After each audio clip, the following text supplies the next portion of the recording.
There's only something like 35 authorized operations across all the EASA member states that are sitting in Sale 3 at this moment in time. I can't give you this statistic, but I would certainly put money on it that out of those 35 operators who are sitting at Sale 3, I would say the vast majority of them are OEM operators. They're building their own aircraft. They're not using off the shelf. And the reason for that is because in order to be able to make the technical validations that you need to at a Sale 3 operation, you have to be building it yourself, and you have to have that design iteration process in-house. Welcome to The Vertical Space, the podcast at the intersection of technology and flight, featuring deep dives with innovators, early adopters, and industry leaders. We are your hosts, Jim Barry from Celerity 05 and Peter Shannon and Luka Tomjanovic from Radius Capital. At Celerity 05, we believe that breakthrough air transportation capabilities come from leveraging current and emerging technologies, and that companies achieve profitability through relevant technologies, strong teams, and a deep understanding of the aviation market.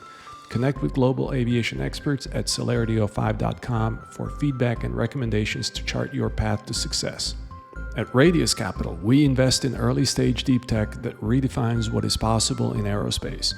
We partner with founders building next-generation aerospace capabilities, from advanced design and development tools to the digital transformation of the flight environment, novel use cases and forms of flight, and the software and systems that make them possible.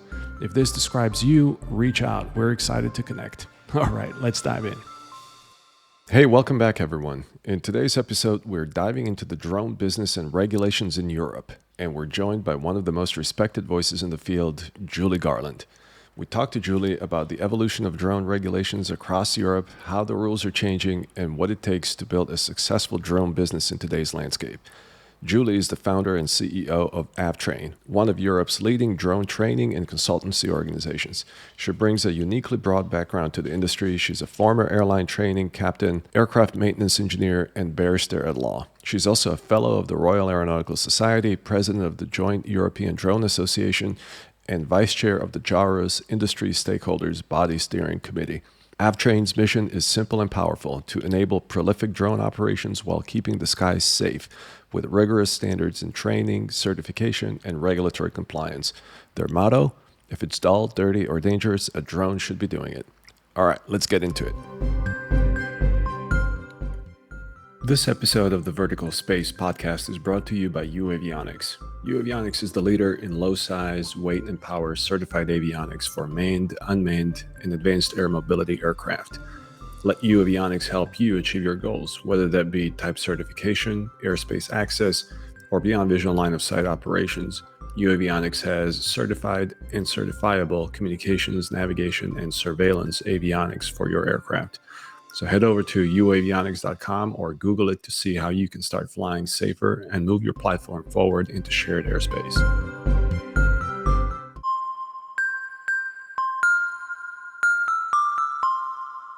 Julie, welcome to the Vertical Space. Thank you so much for having me on. It's an absolute pleasure to be here. I'm an avid listener. Thank you very much. So you'll know that we start by asking if there's anything that very few in the industry agree with you on. So I think overall, because I've got such a broad view of the industry, and I'm 10 years in the drone industry now, and more recently towards advanced air mobility, I'm kind of a bit of a dinosaur in it. So we've seen it from the outset when it was very much consumer-led, going into enterprise and predicting what was coming. So I don't know that there's that much that people would disagree with. I would say that my biggest concern with regards to the industry is probably the societal acceptance as we go forward. And I think other people are really coming on board with that now and realize that we've always said we want to turn the dial towards societal desirability rather than acceptance. And I think we've a lot of work within society to actually do that. Now, I think people who are within the drone industry accept that. And I think one of the things that we do as people in the drone industry and the advanced air mobility industry is we live in our little bubble, and we think everybody knows all about drones and all about advanced air mobilities and all about what eVTOLs are, because we talk about them and we talk all these acronyms all day long. But actually, the general public know very little about it. So I think within the drone industry, people would agree with me on that we need to do more on societal acceptance. But I think when we go out to wider society and we start talking to people about drones and drone use cases, they tend to think of war, and they tend to think of that's the only application that they see them in, rather than the day-to-day drones for good. So Not sure if it's really what people would disagree. I think there's a discrepancy between what we within the industry believe and what people from outside of the industry, what our understanding of what their level of knowledge is. So I think we've a big piece of work to do to bring people on board, to bring them along the journey with us, and to make sure that we go to that societal desirability rather than just acceptance. So not sure if everybody disagrees with it, but I think society generally has a different opinion of the industry than those internal in the drone industry have. Can you give us another example of where this disagreement happens? I think that we speak in acronyms all the time, and we speak a completely different language. And I think then when we start talking to other people who are not necessarily on a day-to-day basis involved in this industry, we lose them at the first sentence. And we can be really bad at explaining things sometimes in simple language, simple plain language. So I think simple plain language, highlighting the benefit of drones in society, and that they're not just something that should be used in war or something that there's we do a lot of work, say, with the Irish Coast Guard. And the opportunity for drones within search and rescue, the opportunity for first aid, for defibrillators, we should be promoting this. I think we don't promote our industry. We react. We're not proactive. We're reactive within the industry. And I think we need to be much, much more. And the problem is we're a fledgling industry. So we don't have time to be proactive. We always end up reacting rather than being proactive. So I really think we need to be a lot more proactive on bringing society along with us on the journey so that they don't just suddenly have drones in their neighborhood or whatever it might be. That stakeholder engagement, that societal engagement is vitally important. And understanding the technology. People are not used to having things in the air flying close to them. We have airplanes that have been around for a long time, but they fly quite a distance away from people on the ground. So they're not necessarily used to having things this close to them, or noise, and they don't necessarily understand it. And there's an assumption, I think, by a lot of people that because they're in the air, they're heavily regulated, but it could be a hobby drone pilot who has done very minimal amount of training with an off-the-shelf drone. So I just think that whole acceptance, education of the general public, and moving that, and not just having an expectation that they will love drones. We need to make them love drones and bring them along that journey. Julie, interesting comment. So I love the idea that you're a dinosaur in a 10-year-old industry. That's cool. Yeah. So that's an interesting comment. And guys, we haven't heard a lot in the last year or so. People mention acceptance by the community, and I'm completely on board with you. So you're in Ireland, and I've listened to a couple of webinars that you've done or recordings that you've done online. We've never met before, but you've mentioned about Bobby Healy's work in Ireland. Two questions. One, has what Bobby's done in Ireland, has it helped the acceptance of drones in Ireland? And then the second question, do you have the same belief about community acceptance that you did 3 or 4 years ago?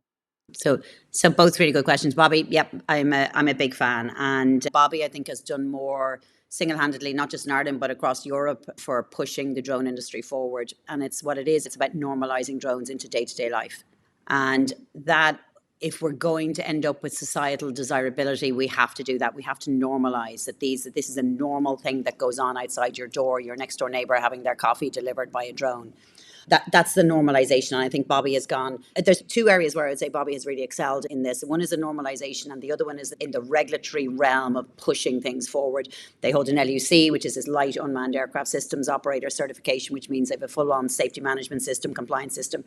It's more than most small airlines would have. Their compliance is incredible, and seeing the regulation being pushed to its fullest extent. They have a Sale 3 operation, so they're right there in the midst of the specific category authorizations with the Sale 3 LUC, so for beyond line of sight. So they have really pushed, but they have done the crawl, walk, run. And it's only now they're even getting to, I would say, they're not even sprinting yet. They're on a marathon journey. So I think that's one area. Answer this when you want. Has the community, is it more accepting or less accepting than 3 years ago, let's say, before Bobby started? How has been the community response? Yeah. Fit this into your response. I'm sorry to interrupt. Yeah, no, not at all. So the community, I suppose the way the community has responded is that 3 years ago, it wasn't normal for a drone to be flying over your house. Whereas if you live in certain areas in Dublin now, it is normal. So I think that normalization. So has the community responded? There has certainly, and there's been quite a lot in the press recently, and there's been a little bit around the noise aspect of propellers. Manna have gone down a huge, they're involved with the Trinity College here in Dublin on an acoustics and noise profile to reduce the noise profile. They've applied for higher level where they operate as well, so that noise doesn't affect people when they're in an overflight stage. It would only affect them during the very short delivery phase, which is about 15 seconds long. So there's technology is helping with the societal acceptance. So as you increase we have this thing at Avtrain that our mission is to encourage prolific drone operations, but keep the skies safe through the highest standards, training, certification, and regulatory compliance. And that's our mission. So we've always had this about prolific drone operations, but we can't have that unless within society that we accept that not everybody is necessarily going to want this flying over their house. And we are going to have complaints. We have people who live beside airports for 20 years and still complain about the noise of airplanes, but they moved in beside an airport. Now, the reality with drones is, you're not necessarily going to know there's going to be a drone port set up beside you. There's whole planning permission. There's regulatory issues around, do you have access? Do you have rights over the airspace above your house, above your private property, above your garden? So there's a whole load of regulatory pieces that we need to sort out at government and at state levels individually in order to allow people to have their privacy, in order for them to not have to succumb to noise or visual pollution, but at the same time that we allow for industry to develop and the rights of others to be accepted as well. So there's a balance. And I think it's really important that we listen to what people are saying, that we take it on board and that we balance it out. Noise is definitely, no matter what, with the drones that we have right now, it's still an issue. But I know that Manna have just done a really extensive regulatory application for new propellers, which are much better from an acoustic point of view. It's with slightly winged tips on them. So, and also for the higher airspace. So it's about taking on board what people are saying and what society wants, and then applying that and using technology to improve it. So I think there is, as you get, society does start to push back when we start having more prolific operations, for sure. But that's what we need to have. We need to have that balance. We need to have the additional drone operations before we actually really find out what is their acceptance level. So I found it really remarkable. Luca and I were in Dublin in June visiting with Manna. And so we received drone deliveries for the first time. And so we were out in Blanchardstown, made the order. The drone comes over and it does its whole thing and we get our delivery. And there are other people around in the neighborhood walking down the sidewalk and they didn't even look up. Yep. They didn't pay Yep. any attention whatsoever to this aircraft hovering overhead, delivering us coffee. And Yep. then we were down and at the main base in Blanchardstown, there were 5 drones operating in and out round the clock. And the people there around that shopping center didn't look up at all. They were Yeah, I couldn't agree more. And this is the whole thing about when I use the word normalization, this is what Bobby has done. He's normalized a drone flying over your head and delivering a coffee into your next door neighbor's garden, or your kids jumping up and down with excitement because they're having a party and they get their lollipops delivered and their ice pops delivered. So it's a huge thing that and this is the point I'm making, is that unless we have it, we don't know how society is going to respond to it. We now have it, and we can see how society is responding. They've done 200,000 flights, something like that. It's a huge number of flights, with a tiny proportion of those resulting in any issues around noise or anything else. And then, as I say, they're using technology in order to improve that. So yes, you're always going to have a naysayer to something that's going on, and you're always going to have people who believe that technology shouldn't necessarily have part of our lives, and you're going to have other people who embrace it, and you're going to have people who are just ambivalent to it and see it going on in the background and just accept that it's there. So, but I do think we actually had JARIS SRM, the safety risk management, over in Dublin, and so we had about 35, 40 regulators from all over the world here based at the Irish Aviation Authority for 5 days, and brought them out to Manna. And it was lashing rain. It was like a typical Irish day, wind and sideways rain. And the Manna drones were operating away, and you couldn't have asked for a better day. Like, all the regulators were there huddled under their umbrellas trying to keep hold of them, while the drones are just operating away, no problem at all. So that's what it's about. It's about seeing proper live operations, not just nice storyboards and people talking about what they're going to do in the future. It's actually being able to visually see it. And I agree with you. You go out to Blanchardstown, Glasnevin, any of the bases, they're over in Helsinki now as well.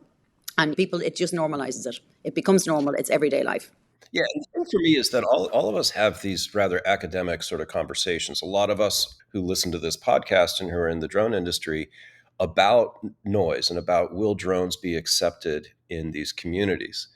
But if you just actually go to a place like Dublin and you watch it and you watch the people, that's the most important data point, because people walk around and they don't pay any attention whatsoever to the drones. It's completely normalized. Yeah. And so I went there with this whole academic conversation in my head. I was like, well, what is it going to be? I really want to hear what this noise is like when it's operating in this type of profile, et cetera, and get there and you listen to it and it's not that noisy. And the people have completely conditioned themselves to it. I mean, yes, you're going to have some people that are going to file complaints. That's always going to happen. That would happen even with cars. But to see the way that people react, it just put this question to rest in my mind. Yeah. Did you order a coffee, Peter? Yeah, I got a coffee and a donut and another donut. Yeah. I think didn't Bobby mention something about a really nice pastry shop that he works with? Well, Was it he was good? pushing those pretty hard on us. How hot Yeah. was the coffee? They're That so was great. I'm surprised you didn't get the onion story. The onion story is the normal one where he used to have, and when he was doing investor pitches or anything, if you saw photographs of it, there was just like a photograph of one onion. And this was the epitome of small basket items. You're at home, you're making your dinner, and you realize you don't have an onion, and you just go on your app, dial in, one onion, please. And the next thing, there it is in your back garden. Now, but another thing to consider around that, let's say you didn't have that onion. What are you going to do? You're going to get in your car. You're going to drive to the supermarket. You're going to go in. You're going to run around. You're going to get your onion. You're going to get back in your car and drive home. So just think of it even from an emissions point of view and look at all of that, the time, emissions, the whole ESG part of it was really incredible. And because these are people who would drive to get their coffee. They're going to drive up to the coffee shop, get their coffee, get back in their car, drive home again. Because you brought up the subject, I want to continue on with the concept of noise. And we all know noise near big airports, it doesn't take many people. I mean, one or two people complaining to a congressperson in the United States gets massive funding changed at the FAA level, at the government level. Yeah. What's your sense of those one or two people complaining? Is it going to be more apt to be similar numbers of people near airports who complain? And of course, it's certain airports, right? Is it going to be comparable? But even those one or two, I mean, you mentioned that Peter, when you look up, and nobody's looking up, but 3 or 4 people looking up who complain in the United States to their congressperson can have massive changes. Do you think it's going to be better or worse than what we're experiencing at the airports today? With regards to noise and noise complaints at airports versus drone ports, the noise profile is totally different, and it is going to be reducing over time as technology improves. So that's one aspect of it, is that we're on a sliding scale of downward rather than upward, whereas large aircraft at an airport environment. The other side, I'd say, in an airport environment, you're going to be living in an airport environment, whereas with the drone delivery company, you don't necessarily know whether it's going to start up beside you, there's going to be planning, there's going to be all those issues. They're not resolved yet. But what I would say, and this is where I think it's quite funny, and the same applies for drones, and the same would apply for drone ports. And that is, like, if you take, say, Dublin Airport, there was just over 70,000 noise complaints over the period of time in 2024. One individual put in more than 7,500 of those 7. So, more than 10% of all of the complaints, which meant that when you work that out, it was like 40 times a day they were complaining about the noise at the airport, but they live close to the airport. So you're always going to have certain individuals who are going to be very agitated by things, and they are going to be the loud voice that you're going to hear. And this is the person who goes to your congressperson or goes to whoever, they're the loud voice, but they're not representative of a majority in most cases. And I think that should be taken into account when we look at this, is that where we look at what is the proportion of flights that are taking place versus the amount of complaints that are taking place, and then we go about doing that. We're actually involved in 2 projects at the moment on a European level as Avtrain. One of them is called AirMob. It's an Erasmus project, so it's a university-led, and is very much looking at establishing these coves. They're called Centre of Vocational Excellence for Advanced Air Mobility. So we're looking at skills gap analysis, but a big part of that is surveys around what is a societal acceptance, and actually trying to measure it right now, and then looking at towards, as we go through the project, what is societal? Is there aspects that we can identify within that? And I think that's going to be very interesting over time as well. We're also involved in an ALOAir project, which is around a digital sky demonstrator. And that's about the digitization of the airspace so that we can have these prolific drone operations. And now we're looking at we're just coming to the end of that project, and one of the big outcomes of that is going to be, what else do we need to put in place in order to allow for this to happen? And the societal acceptance, desirability is one part of it, but then all the other pieces of the jigsaw, the airspace, access to airspace, rights to airspace, selling access to airspace, use-based service providers, government information service, all of these other things. Who has the right to airspace? And I think this is where it's interesting when you have beyond visual line of sight flights like Manna are delivering in a particular area. You have BVLOS flights, you have access to that airspace.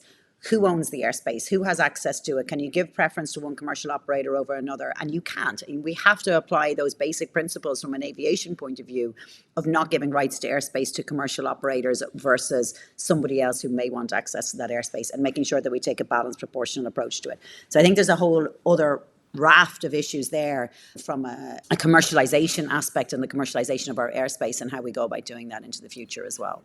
Julie, it's been, maybe 4.5 years since the regulations at EASA level, at least as it pertains to the specific category of drones, has been harmonized across the member states. Looking back over those 4.5, 5 years, how would you characterize the trajectory of the drone use and regulation in Europe? Are we where we thought we'd be in terms of scale and maturity? Yeah. I think we're so far behind where we thought we'd be, but I think there's a number of factors that feed into that. From a regulatory point of view, we have, I think, and national aviation authorities have recognized that there has been an over-egging of the application of the regulation. From a regulatory standpoint, we have stifled and strangled the industry in the last 5 years. One of the, so I sit as the SAB, the Stakeholders Advisory Body, at the plenary representing the drone industry, and there's all of the different sectors from aviation sit around that table.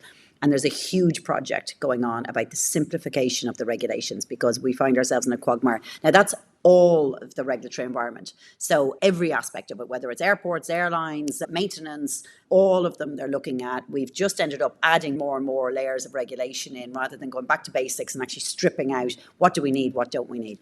So there's a huge project within EASA around simplification.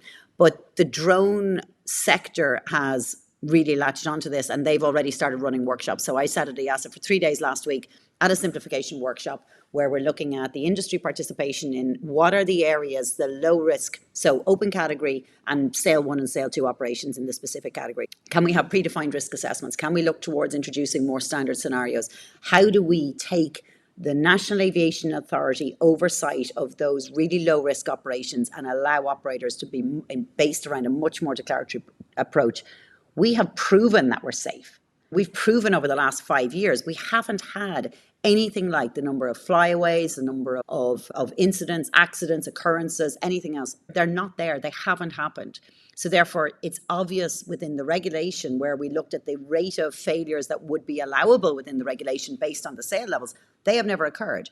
So we've been over-regulated for that period of time. I think it's a credit to the likes of Manna and other operators who have managed to come through that over-regulation and come out the other side, have Sale 3 operations. Those have gone through design verification reports.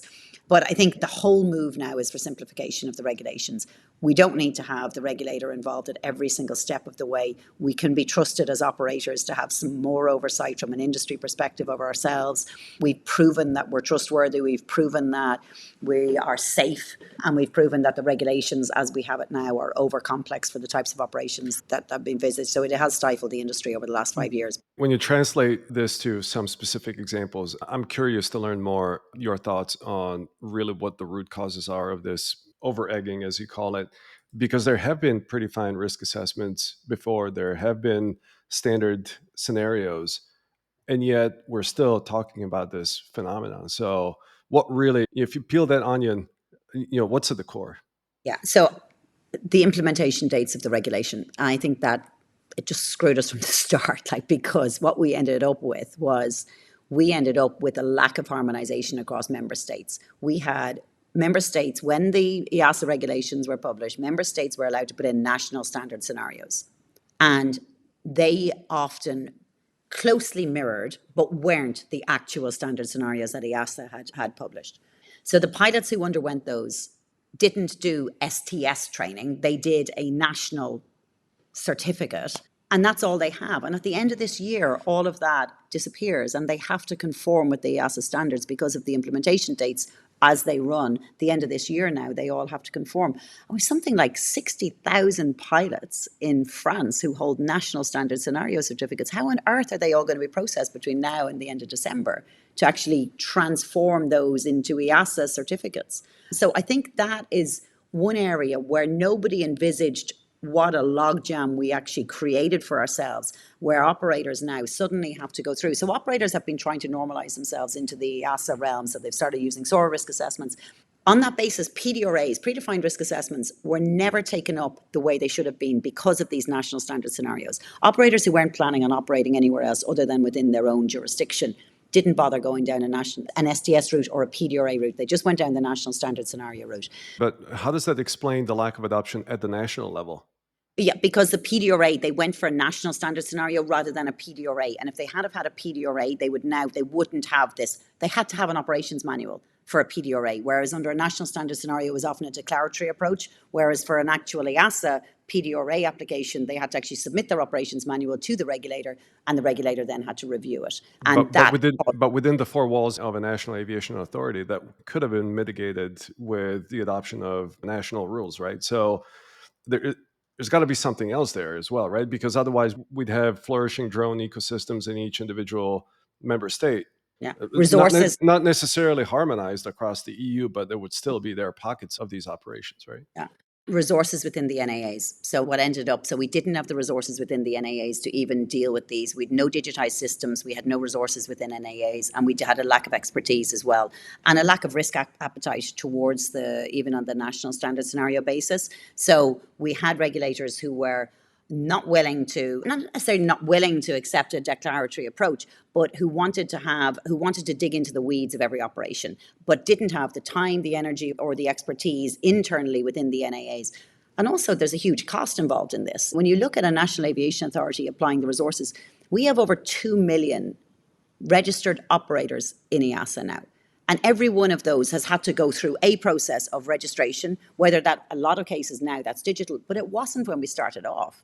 So a lot of these processes were all being done manually. So national aviation authorities were caught up processing manual applications for an operator registration that should have been just straight off from the outset digital. So I think the resources within NAAs weren't properly deployed. There was a lack of expertise within NAAs as well, and a lack of a risk appetite. So therefore there was an overindulgence in what does an operations manual have to say for simple operations in Sale 1 and Sale 2. We've developed, in Avtrain, we've developed a template operations manual before EASA published their template operations manual, and even now with that template operations manual that's there. With the backwards and forwards of multiple regulators, that operations manual now runs to in excess of 100 pages. This is for a Sale 1 or a Sale 2 operation. That's like any drone operator. This is a simple operation that they're carrying out, and that's under a predefined risk assessment in a controlled ground area where they have a flight termination system, so they have enhanced containment, and they have to have over 100 pages written down about how they're going to go about flying this drone that's below 25 kilograms, often below 10 kilograms, and they have 100 pages of text. It's way too much, and that should be a 5-page document that says, when I go out, this is what I'm going to do. Here's my checklist, and that's it. So we ran away with ourselves about these are in the sky, so therefore they should be treated in the same way, and we should divide our operations manual up into parts A, B, C, D, and we should have route plans, and we should have all of these different things. And these were for really basic, simple operations. So we got caught up at the low end of the risk, and we gave way too much oversight within that low level of risk. So therefore, when people wanted to move from that low to medium level of risk, there wasn't enough up-and-coming low-level risk operations to move into that mid-range of risk. So I think that we're coming out the other side of that now, in that there is more acceptance from a declaratory point of view. There's more being put back into the industry. There's more trust within the industry, and NAAs have upped their game entirely. They're now with some really excellent people within the National Aviation Authorities that are both sitting at EASA level, that contributing towards the TEBs, the EASA task forces, but also into JARIS as well. So into the future development of the regulation and seeing where have we gone wrong. And this whole simplification task force, it's identified now that we have gone way overboard with the regulatory environment and the oversight, and we can back off a lot and simplify what we're doing. So a combination. I totally agree. It's not just one thing. It's not just that we put in national standard scenarios. It's a combination of all of it. The length of time authorizations took, the fact that an operations manual had to be reviewed prior to an authorization being granted, the fact that we didn't have simple declaratory approaches for simple operations, and the open category class identification marking as well really delayed. Like we had a regulation that required class identification marking, but we didn't have class identified drones until this end of 23, the start of 24. So the regulation had been in force 2.5, nearly 3 years before we had our first class identification, before anybody was actually able to make a declaration. So I think all of that, and I think now technology has actually leapfrogged the regulation again, and that's why we're now going to end up with a notice of proposed amendment towards the end of this year, and hopefully that's going to introduce additional availability within the open category, so people won't be pushed into that specific category, operational authorization, procedures, processes. Okay, talk more about this, Julie. What happens end of this year? So at the end of this year, we're going to have a notice of proposal. So first of all, we're going to have SORA 2.5 in September of this year, published by EASA. That's already implemented on the 23rd of April. That was implemented in the UK, which is great to see the UK and the rest of and coming back in line with what we're doing in EASA. So the September is now the estimate for the EASA SORA 2.5. And then towards the end of this year, then there'll be a notice of proposed amendment published. And we've been doing a lot of work as JEDA, as the Joint European Drone Associations, around that. We're part of the TEB task force, and we also sit at the SAB level. So we're also there integrated, and we've set up this DCSDG, this drone steering committee. And we've direct input now into all of the TEB task forces that are looking at all of the different aspects related to how should we change the regulation. So we're directly involved as industry in giving a direct input back to the regulator on where we have found all of the issues. That's really positive. That NPA will be published towards the very end of this year. That notice of proposed amendment then will be published as an opinion. We'll be able to have feedback on a more general basis, not just the industry associations, but the wider entire community will be able to give their feedback on that. And that will see a simplification from a regulatory point of view in the open category and certainly Sale 1 and Sale 2 in the specific category. And it's only then when we get into Sale 3 and Sale 4 that we'll need that really significant oversight from an aviation regulator point of view, where there's scrutiny of what you've written in your operations manual, what your processes and procedures are. So it's all about the simplification and putting more back into the industry and the trust that is deserved within the industry from a regulatory oversight point of view. The specifics are under discussion at the moment, but the simplification is really, the thought processes are around having more declaratory approach, having the open category and being allowed within the open category to possibly a new. So we have A1, A3, and we have A2, and possibly either expanding out on the A3 or having an A4 category, which would allow us to carry out more operations in the open category without having to have either an operational authorization or make a declaration in the specific category. So simplification all around. Julie, how does the aviation community look at the drone community as a stakeholder in aviation more broadly? One of the areas that we've really seen this within EASA is the community being accepted. Last December, there was a vote from the MAB, which is the advisory body, the members within EASA, to accept the drone community as a stakeholder. And that's huge because it had never been deemed to be a sector in its own right. We had a second SAB plenary there just a couple of weeks ago over in Cologne and with EASA.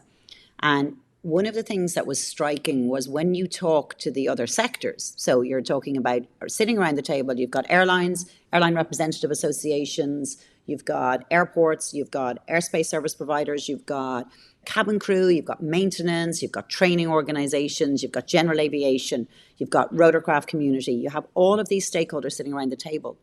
And what's different between every one of those is that within the drones community, we have every one of those sectors. And this was actually striking when we sat around the table and for the other sectors, because we have within the drones community, we have OEMs, we've got designers, we've got manufacturers, we've got operators, we've got pilots, we've got U-Space service providers, we've got vertiport, we've got infrastructure providers, we have advanced air mobility, we have every single sector is covered within this one community, but yet we have never been accepted in the wider community.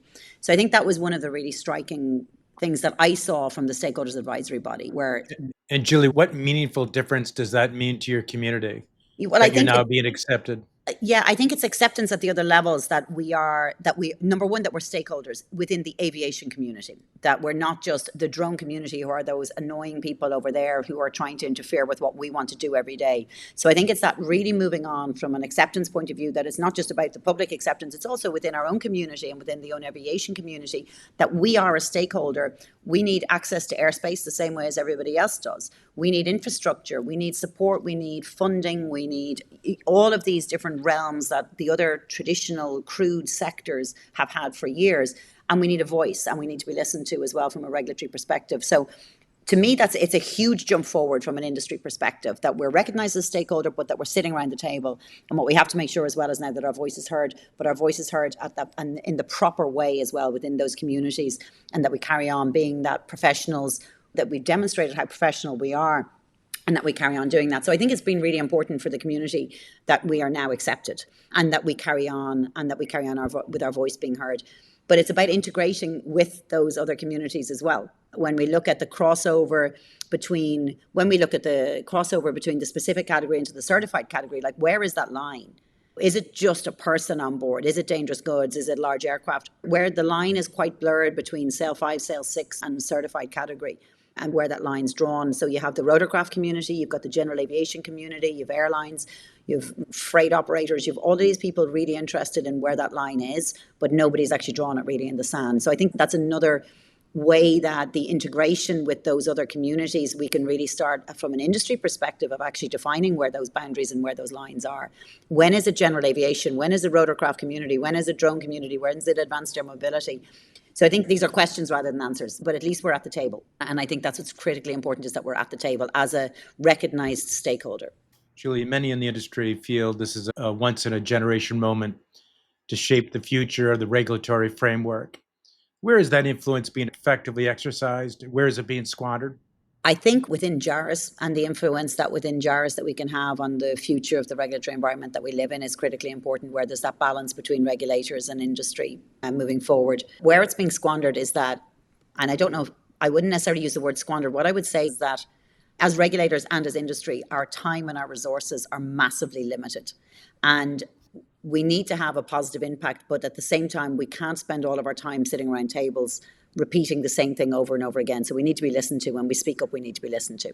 So I think there's multiple forums. We need a cohesive voice. We need an industry representative voice. One of the problems with having an industry representative voice is, as I just said, we come from such a disparate community, made up of so many different factions, made up of so many different interests as well. Are we better to have a representative body from drone manufacturers? Are we better to have a representative body of drone pilots, or like we are in Jeddah, where we're representing all of those, but we've got a really loud voice because we represent so many. We have 24 national associations from 22 different member states, so we really have that broad outreach. Which is the better solution? So I think that within our sector, in aviation generally, those sectors are divided up. Within the drone community, we have all of those sectors. So I think we need to make sure that our voice is properly heard, but that we won't always have consensus, and we need to listen to each of the voices within that community as well, and we need to allow those voices to be heard. So I don't know that we're squandering our time, but we need to spend our time wisely, because we've really limited time and resources to put into this. And we also need to recognize as well, when people talk about the experts in the industry, we're such a fledgling industry as well. Everybody is learning all the time, and I think everybody needs to recognize that it's about having conversations. It's about trying to flesh things out. Let's not just try and fix everything at the one time. Try and prioritize what's really important, get that fixed, and also go for low-hanging fruit as well. If we can expand the open category and let more aircraft fly in the open category, let's do it now. But let's not wait. Let's allow for NAAs to apply for exemptions until we have our NPA in place and until we have our future regulatory environment change. Let's allow for that to happen. And I think that will happen. That's been very proactive from EASA's point of view, to try and allow that, to try and facilitate that. So it's about, again, it's straight back to simple stuff, low-hanging fruit, easy stuff that's easy to change, what we've learned, look back to look forward, look at the lessons that we've learned over the last 4 years. Where have we gone wrong? Why has it been so difficult? Why is the industry not in the place it should be at this point in time? And really recognize those and learn from those mistakes that we've made so far. Where do you see the current risk appetite at the EASA, at the National Aviation Authorities level? It seems like they're just getting comfortable with SAIL 2 operations, starting to get comfortable and collect data with SAIL 3. SAIL 4 remains virtually untouched at this point. How have you observed this evolution in the adoption of risk and getting comfortable with these operations?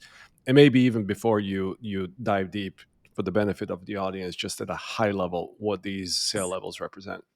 Yeah, so the SAIL level is a specific assurance integrity level, which is dictated based on the combination of your final ground risk and your final air risk, and those numeric values added together. And they give you a formula which brings you to what your SAIL level is. So 1 and 2 are low level risk, 3 and 4 are medium level risk, 5 and 6 are higher level risk. And then above that, then we're into the certified category. So we're carrying people, or we're flying large drones, or we're carrying dangerous goods. Within sales 3 operations. So we're talking about the low end of the medium category and the medium level of risk. There's only something like 35 authorized operations across all the EASA member states that are sitting in sale 3 at this moment in time. Now, that's like when we consider how long the regulation has been in place, and we consider that from a technical point of view and from an operational point of view, a lot of the operational safety objectives around the sale 3 are still at a declaratory basis. So but what's happened is that NAAs have got very involved. At sale 2, they're mainly declaratory, but sale 3, we start having to produce more and more evidence. And operators have had to be operating for a period of time in order to be able to produce that evidence. And what you will find, and I would put money on it, although I can't give you this statistic, but I would certainly put money on it, that out of those 35 operators who are sitting at sale 3, I would say the vast majority of them are OEM operators. They're building their own aircraft. They're not using off the shelf. And the reason for that is because in order to be able to make the technical validations that you need to at a sale 3 operation, you have to be building it yourself, and you have to have that design iteration process in-house.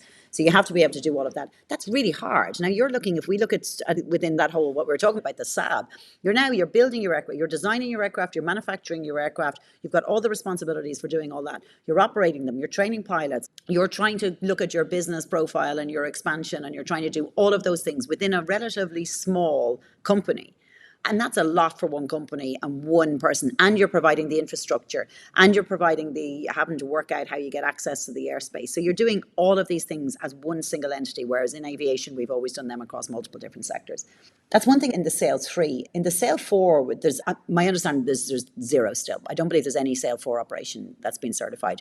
We have some limited design verification reports that have been published. I don't believe there's a sale 4 operator out there at the moment yet. There may be some over the next short period of time, but there's none that I'm aware of right now. And again, how on earth can we have got to this point in time and not have a single sale 4 operation? The sale 4, the design verification, because that sits entirely at EASA's remit, because it's a technical standards and it's a certificate that's issued, it sits within, now it's a design verification report is what it's called, but effectively it is a technical standard acceptance. It sits within the remit of EASA rather than National Aviation Authority level. So again, that has delayed the processes, again, with resources within EASA. And I've been somewhat critical of EASA recently, publicly, particularly around U-Space and U-Space service providers, where we had Anra Technologies get the first USSP certification, and it took them 2 years and 4 days to go through that process. And for any kind of small enterprise, that's a colossal amount of time to wait to be able to be operational and to try and keep yourself funded. So I think there's been a huge, within sale 3 and sale 4 operations, for operators to be able to continue their operations and build up and go through that sale 2 into sale 3, and then possibly from sale 3 into sale 4. Originally, we envisaged that people would be able to go straight in as a sale 4 and get their design verification and start operating. That was how we envisaged the way the regulations would work. That's not the reality. Any of the operators that are coming through to sale 3 operations are starting in sale 2, and they're building up towards that. And that takes time, and that takes a long time. And for companies to be able to support themselves during that period of time, because they may not be commercially viable at that sale 2 operation, they won't be commercially viable until they can have that larger scale operations, the way Manna is operating now, where you see the 5 drones buzzing in and out of the site all day, every day. Do you know, that is what is required. But also we look towards the things like one to many, one drone, one pilot to many drones. All of those things, they have taken way too long. So sale 3, sale 4, we thought it was going to be Eureka. It hasn't been. At the same time, Julie, sorry to interrupt, I was pleasantly surprised over the course of the last couple of years that initially the expectation was for somebody like Manna to be able to deliver beyond visual line of sight over this complex air and ground risk picture, especially with one-to-many type of operations. There was an expectation that one would require a sale 4 design verification. And yet, a very pleasant surprise was that, no, you can do that with sale 3, and you can self-declare under certain conditions. So I'd say that was one of the nice surprises. Yeah. Given everything that we're talking about now, about the overburdened regulations, I think it's fair to point that out as well. No, absolutely. And I think what is as well is, I mean, I don't want to be negative, because I see it as, I'm really positive about where the industry is and where it's going to right now because of the lessons we've learned over the last period of time. And I think we're right to be really positive at the moment going forward, because we've learned so much about the bad bits of the regulation and where they should and shouldn't be applied, and standardization, templates, harmonization across member states. We have learned so much in the last period of time. So I think we're really getting there now. And I think the LUC, there will be a major overhaul of LUCs, of the cross-border operations are going to become simpler. All of these areas where we've had delays, additional oversight and additional curveballs thrown at the industry that they weren't expecting, they are becoming less and less. And EASA are much more proactive now as well about cutting them off at the pass. So I think we are in a really good place and we're moving forward really well. Sale 4 is still a problem. Sale 4, design verification, iteration of design, that's really a problem, because to try and freeze a design while you go through a design verification process and not have that really iterative process we can have iteration and you can have that iterative process, but not at the speed that we need to move technology forward within the drone industry. We can't apply what we've conventionally looked from a design point of view of designing a 737 and having that design frozen for 20 years before it changes. This is something we really need to look and change as to how we go about doing that, how we approve a design, how we approve it and allow for iteration to take place while that approval is going on. And what's standing in between now and Sale 4 primarily is managing air risk, right? And how to software detect and avoid. What's the latest development on that front? Detect is great. Avoiding is still difficult. The detection rates with remote ID, are looking at a big iconspicuity. We put in a roadmap at the last TEB task force meeting in April. We put in a BVLOS roadmap, and one of the things in it was iconspicuity, but iconspicuity across the board for all airspace users. This is not about drones being conspicuous to others. It's about everybody being conspicuous in airspace and having a platform that we can all see each other on, and we can't at the moment. So we have to look at what is a solution that is not a drone solution.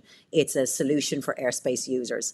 And I think that's what, before we've looked at this as remote IDs are drone solutions, so drones can see other drones. Drones need to see other drones and avoid other drones, but they also need to avoid everybody else around them. There is an interesting concept, and I know this has been bounced around in the US, and there was some pushback against it, but I really support it personally. And when your first question was things that I agree with that others don't agree with. And coming from being a pilot and coming from that general aviation and commercial aviation and background, one of the things that I think we could do quite easily is reversing the responsibility. And that is that if you want to go below 500 feet, then as a general aviation pilot, then it's your responsibility to make yourself conspicuous to others, whether you're in Class C, Class G, whatever airspace you're in. And I think that role reversal of responsibility would have a really big impact and would encourage conspicuity amongst the general aviation community, and particularly the rotorcraft community, where you want to come into the airspace, we're going to give over this airspace to drones, we're going to allow drones to operate there, they're going to identify each other, and if you want to go into that airspace, it's your problem to avoid them, not their problem to avoid you. And I think that would have a really big positive effect on how we go about it with our roadmap to BVLOS on just that simple role responsibility. Reversal of roles, reversal of responsibility. So I think that's one area where we could see a positive benefit to, quite simply, and just by awareness. And I think, again, we're back to awareness. Is the GA community aware of how many drones are actually flying around? If we encourage prolific drone operations, BVLOS. But detect and avoid. Detect is getting there. The avoidance systems is a technology solution which we need use space, or we need something else. We need that digitization process to happen. We have use space service providers. We have USSBs. Say ANRA was the first one that was announced at Airspace World. And we partnered with ANRA actually on their SORA made product. So we're working alongside them. We're loving working with them. And that's a digitization of SORA risk assessments as to how we go about managing those in order to simplify the application processes. And there's quite a lot of moves afoot within EASA as well around digitization processes, both their SORA, their IAM hub, all of those different things. So there is this detection. It doesn't solve detect and avoid, but those two things. One is detection, is the conspicuity. There's a whole task force being put together on that, with a huge engagement from the community, from the industry, so that they're looking at all the industry solutions and trying to come up with something that is suitable for the multiple different sectors. And then, as I say, the digitization of the airspace that we're all in, so that we have a digital solution to this, not trying to see and avoid based on communications between operators, because that's just futile and doesn't work. And in this shift of responsibility that you describe, if an airplane operating below 500 feet is making itself digitally conspicuous, then it would be the responsibility of the drones in the area to avoid that airplane? No, I think if that airplane wants to enter in, it's up to them to make sure that they are aware of the other traffic within the airspace that they're operating in. So that's where we need this. We need a much higher level of conspicuity, both from a drone, but they need to be easily able to see the drone traffic. But no, with that reversal of responsibility that personally I'm talking about, this is not an EASA thing, or please don't, suddenly we're having an EASA solution that we're going to make general aviation pilots responsible for seeing drones. No, this is my own opinion, that I think if we had that reversal of responsibility, where if you want to enter into airspace below 500 feet as a general aviation pilot, let's say it's to approach to land at a farmer's field somewhere, that you are now responsible for seeing the other traffic that's in your area, which are drone and drone traffic. But they are responsible for being conspicuous still, but you're responsible for identifying them. And U-Space does that. U-Space will do that. But we don't have U-Space yet, so we need to come up with an interim solution between now and then. And that's one way of saying, right, okay, general aviation community, you need to be aware there is a means to identify other traffic that's out there, so you can use it. Now, we're only looking at very short range, but I mean, if you're at that low level, it's probably because you're on an approach to landing or taking off. Okay, that's a distinction that I had not understood. I had thought the conversation around this was if a manned aircraft has ADS-B out and they're making themselves conspicuous and they then fly below 500 feet, it would be the drones that would be moving out of the way, because the drones arguably have a greater ability to avoid the airplane than does the airplane to avoid a bunch of drones. But you're saying something different, right? No, well, what I'm saying is, yes, that is the case. There's a maneuverability issue with regard to drones. But my point here is that if you turn around and you say to the pilot in that aircraft, to say, you are responsible for detecting, if you want to go below 500 feet, you're in uncontrolled airspace, you want to go below 500 feet, it is your responsibility to identify traffic that is in the proximity to where you are. Be aware that there will be drones operating, but you have an ability to be able to identify the location of those. So therefore, you have that opportunity to detect and avoid that traffic as a GA pilot. That's the role responsibility. That's where the responsibility is reversed, because at the moment it is solely the responsibility of the drone pilot to avoid that aircraft, whether they're conspicuous or not. So, not saying it's the ideal solution, but I'm saying it's a solution. And I think I know in the US there was a conversation about this, a quite significant conversation that went on, and the GA community really pushed back against it, because they wanted to leave it that it was a drone pilot's responsibility if anything happened. But it's just a change. It's a big change in the responsibility, but I think it's one that highlights to the GA community that they have a responsibility here as well, that it's not just on drone pilots to avoid traffic. Now, if it's known traffic, then it's much easier. You can avoid it. You can pre-program. You can have your systems. You can have your awareness and alerts and all of those things. So you can have all of that. So as a drone pilot, yes, you still obviously need to be a responsible drone pilot, but that reversal of responsibility would have an impact as well.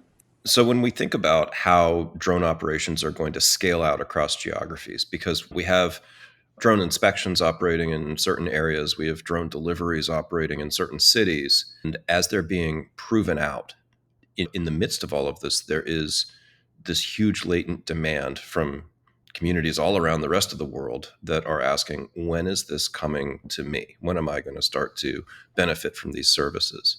Right now, doing that type of a geographic rollout appears to be a manual, slow process, a lot of approvals involved. And how do you see that streamlining? If we look at what the ultimate streamlined rollout can look like, help us understand what that system looks like, what that goal is, and then how do we get to that? Because there is going to be a phase coming in the future. I mean, if we're successful with this, there's going to be a phase where the rollout is rapid. But what does it take to get to that? Yeah.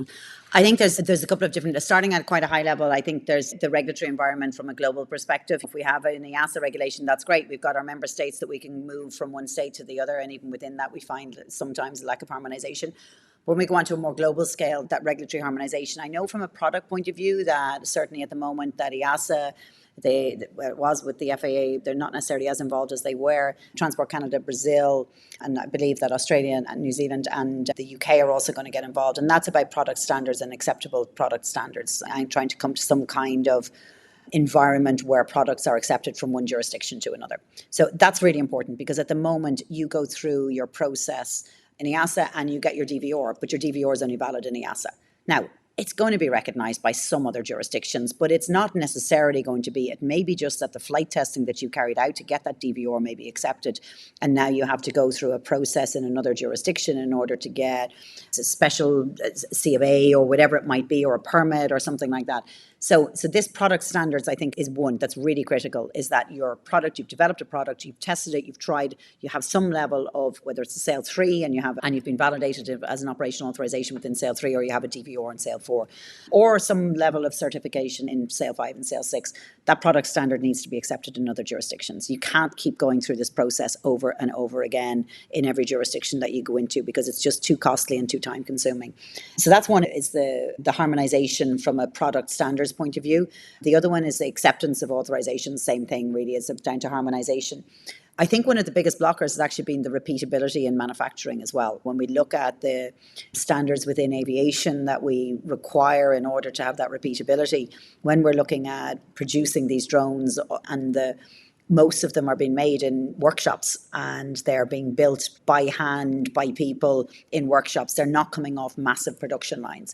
And that real scale up to huge levels of operations requires proper production lines with repeatability. And I think in the industry, we've lacked that so far. We don't have these large factories producing them other than consumer drones.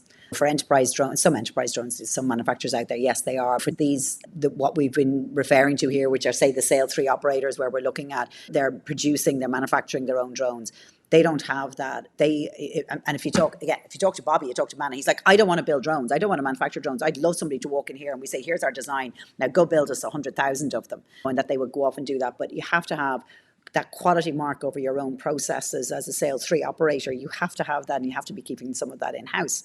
So the UK event, I've gone down an interesting route on this, just to slightly deviate from that, where they did the SAIL marking standard. So it means that a designer or manufacturer can come in and say, my drone meets all the technical OZOs, and here's all the evidence for it. And now any operator who comes in, so whether they're SAIL 1, 2, 3, 4, whatever it is, if you've got a SAIL mark, the operator then turns around and says, okay, I want to operate that in a SAIL 2 environment. So now I'm going to go in, and it might be a SAIL 4 marked drone, but they only want to operate in a SAIL 2. So all they have to do is put in their operational procedures for a SAIL 2 drone. So I think that kind of attitude. Now, let's not overcomplicate it, though, and I think maybe, let's see, they've got REFs, recognized assessment entities for flight worthiness, that you have to go through that process with them. I think there's a whole issue around that.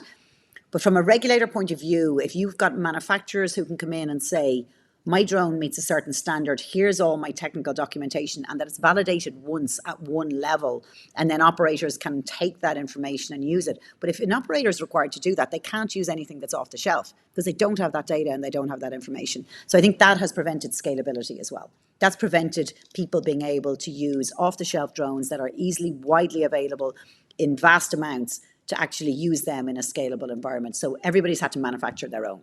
And when they manufacture their own, then they have the whole idea of, now you've turned yourself from an operator into a manufacturer, and you have to try and do everything and be everything to everybody.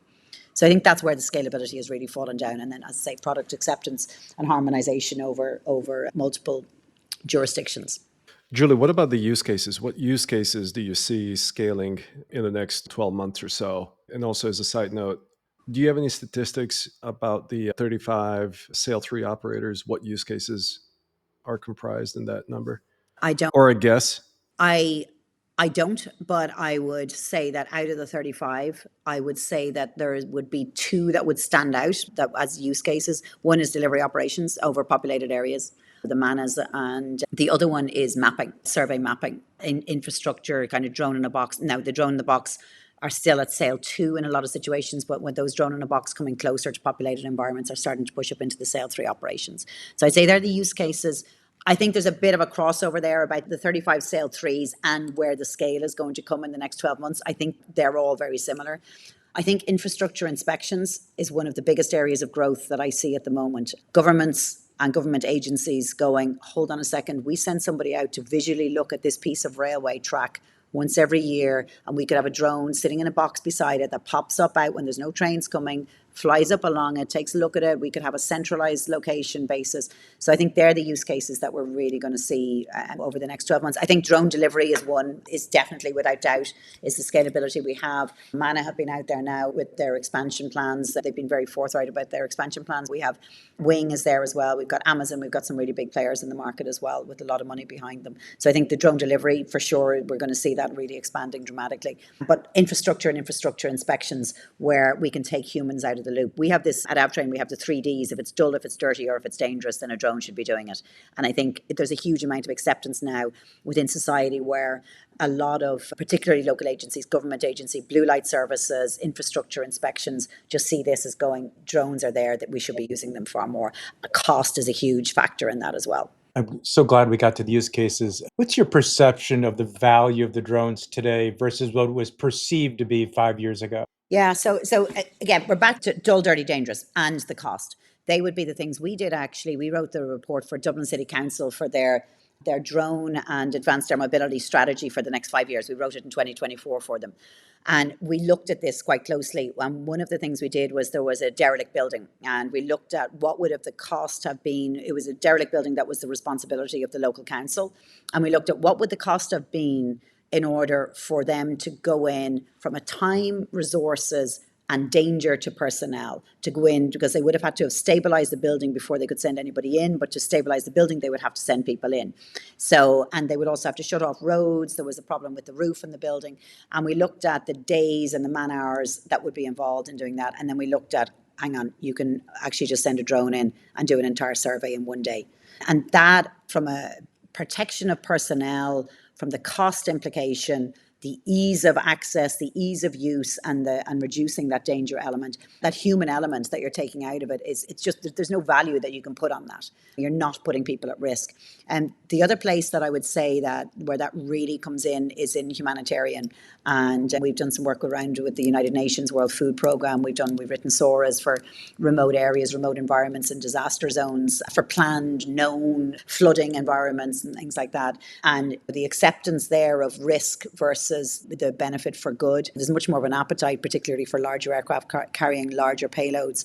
So I think there's those areas where we can really see the dramatic impact that drones can have from a life-saving point of view, whether it's in the environment, whether it's working at heights, whether it's working in dangerous environments, whether it's working from a humanitarian point of view, whether it's saving lives, whether it's search and rescue. We have all of these use cases out there where it's not just about dull, dirty, dangerous and cost. It's actually literally life-saving, both from the people that you're going to expose to risk or the people that you're saving from risk as well. We had a guest on a little while ago, that high-level FAA person, and he generally said that value finds a way. So when there's considerable value, they find a way to get things moving through the system. Yep.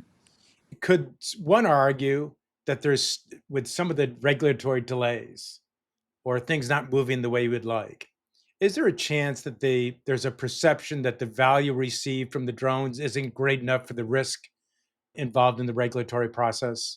I think that mindset has changed. And I think that's where it's come from. I think because we've proven the value chain now with as I say, with the dull, dirty, dangerous, with the cost implications, I think we've proved the value chain. So I think now we will see, and this is why we will see also from a regulatory standpoint, but also from a user standpoint, where there's a little bit of the keeping up with the Joneses. When one department within a government department gets a drone and they see them with the drone operations and they see how simple it starts making their life, everybody wants them.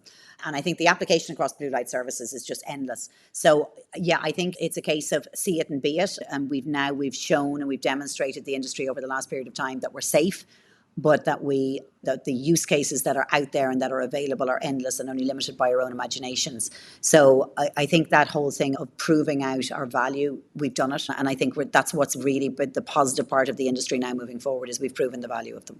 So I would agree, but I think we've proven it now. So let's move on. Thanks, Julie. Yeah. Julie, what else should we talk about? What about digitizations of SORA? SORA, mate. All right. Tell us about it. Okay.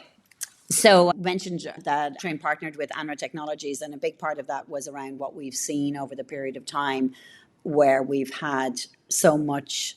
Every operator writes their own SORA and submits it to an aviation regulator. And so an aviation regulator has to read every single word and every single page of it. So having standardized documents, having templates, having digitized processes, is another way of moving the industry forward. So we partnered with Manna Technologies. They produced a product called SORA, and we partnered with them. So we now have SORA powered by Manna and delivered by Avtrain. And the whole idea of that is to digitize, standardize SORA process. SORA can only be standardized to a certain level and to a certain degree, and we still have to have, but the idea is that, as we say, delivered by Avtrain, is that we can assist operators then from all of the different use cases that we've worked with. We can assist operators in what should their procedures be, what should their processes be, taking that experience from multiple different operators and multiple different clients that we've worked with and using it to push the industry forward. So I think that whole process, it solves it from every aspect, because it solves it from a regulator point of view. They then get used to having, this has come through SORA. We also have an API in that where regulators can have SORA themselves as well, and they can directly interface with the client through the SORA product. So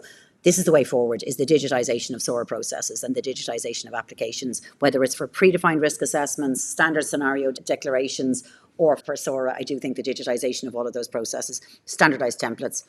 If you've got a drone under 25 kilograms that's a multi-rotor, there's not that much difference between one way of operating it and another way of operating it. They're not hugely different. So we can have reasonable templates. I'm not saying that every operator has to be identically the same. They're not. But if they're in particular environments and they're doing certain things with their drones and there's certain types of drones, of course, we can have drop-down menus that you select what you want to do, and you've also got free text there as well. So I think it's important that we do get to that standardized application, because it helps regulators as well. And if we want that low-level risk, the Sale 1, Sale 2 operations to be put through. In the UK now, they're PDRA 01, they're turning around those applications now with a fairly standard digital process. Their Disco project, they're turning them around in about anywhere from a day to 3 days. And that's what we should be doing with any kind of application. What does that digital SORA process look like? Let's say that somebody wants to fly a Sale 3 operation. What are the inputs? So one of the things that we have is that we have the population density data already instilled in the mapping, so you can actually draw your flight geography, and that will automatically then calculate, depend on the drone that you select, it automatically calculates your contingency volume and your ground risk buffer. So straight away, and then you've got your population density, so you can move and adjust your flight geography while you're building your KML file. So it's a really useful, incredible tool within the SORA process. At the moment, we're looking at it from the point of view of you can have multiple drones, but we're only doing it for a single location, but that's the next iteration of it will be for multiple locations. So you could have it now basically as a generic SORA, where you look at a particular population density, and it pushes everything through. So from an operator's point of view, when you go through and you go to a Sale 3 operation, it will give you prompts of what type of evidence you would have to have for each of the OZOs that are going to be applicable because of your ground risk, because of your air risk, but also prompts as to what you can put in. If you wanted to reduce your ground risk more, but it's based around SORA 2.5 rather than SORA 2.0, and that's why we've only launched it in the UK so far. We'll launch it across the EASA member states later this year once we actually have SORA 2.5. So it's giving prompts to operators as to what kind of evidences that they should be providing to a regulator in order to have their Sale 3 operation proven. And I think that, again, it's back to standardization, harmonization, regulators getting used to seeing the same pieces of information coming in from the same source, but from multiple different operators. And that interface then directly backwards and forwards with operators as well. So it allows for the presentation of the information to be uniform as well. So you know where to go to look for particular pieces of information. So I know that previous flight ops inspector that I used to work with, his entire thing was, I just want to see the emergency response plan. If everything goes wrong, what are they going to do? And that was the bugbear. And each different flight ops inspectors will have their own little bugbears. But it was, what are they going to do if things do go wrong? What's their plan? How have they thought it through? Have they considered it? And if you've got much more standardized operations or standardized processes and procedures that operators can select to adopt into their operation, then it provides uniform across the entire industry. Julie, you're extraordinarily informed and very articulate, I got to say. You're very impressive. So I want to ask a couple of more quick questions. Who's making money today? What's intriguing? Let's just put Manna aside, because it sounds like you're a big supporter of Manna for very good reasons. We've had Bobby on a couple of times, and some of the best business lessons you'll ever listening to Bobby Healy. But what intrigues you today where people could make money? And then number two, what problems need to be solved today that aren't being solved that an entrepreneur should get involved in? Yeah. So the first one, where can people make money? I think infrastructure inspections are going to be the way forward. I think there's a huge amount of money being expended at this moment in time on infrastructure inspections. So the opportunity is really there to cut the cost, but in a simple way, in a really easy way. And the repeatability The fact that you can record data and you have it recorded, it's not one individual going out and inspecting a piece of railway line and saying that's fine. It is photographed, documented. And I think that's what's really important, is that documented evidence that you can go back, repeatability year on year, you can go back into that. So I think that's one area where there's money to be made, because it's a very costly process. And the other one that I see that we're not really utilizing and should be is at airports, is actually at airports and in airport environments. Ramp inspections, runway inspections. With this, we're working with a company called IR Kinetics in the UK. Really interesting company, and they've got infrared. They have pinpoint accuracy down to millimeters with zero latency. So if you have that kind of ability to pinpoint exactly where a drone is at an airport environment, you can have them operating in between flights to do runway inspections and back into their box at the end of it, landing precisely back into the box. So I think we're really underutilizing them, because we always just envisage that as a high risk environment without looking at what is the actual risk. There isn't. It's the same if you have a bird strike on a runway. This is no different. You're introducing another element to it, and I think it can be controlled in a very positive way. So It'll be interesting on if I may, real quickly, on the runway inspection. So what is it replacing otherwise? I'm not quite sure. And I'd be curious to know if airports or airlines, maybe the FAA, would be willing to pay for something like that. Historically, it's tough to get people to pay for that area, unless it affects costs in a considerable way. Yeah. I wonder, maybe in winter operations, for example, if it would prevent somebody from shutting down a runway where they would otherwise shut it down in a busy airport. That's really big. That's a really intriguing use of a drone. Yeah. Is that the kind of thing you're thinking about? Absolutely. FOD, identification of FOD, like when you look at it in the airport environment, low-vis procedures, all of these different aspects where you've got a van, you have to call somebody, you've got a van. Is there a bird still on the runway? The aircraft reported a bird strike. Is there a bird on the runway? You're shutting down the runway longer than you otherwise would. You're not shutting down, or you're reopening faster because of a more mobile way of inspecting the runway. Yeah.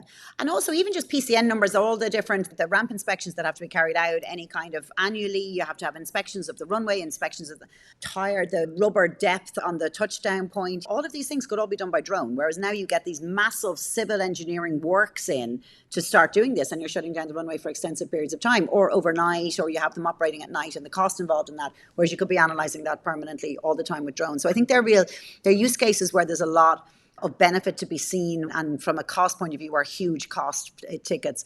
And then the infrastructure one, where you've got these repeat inspections and the documentation of them, and inspection of aircraft, where you need to inspect an aircraft. You're looking at things like lap joint inspections, where you're looking at you can send a drone around on a pre-programmed flight path around an aircraft in a hangar and document, and then have somebody analyzing the photographic evidence immediately afterwards.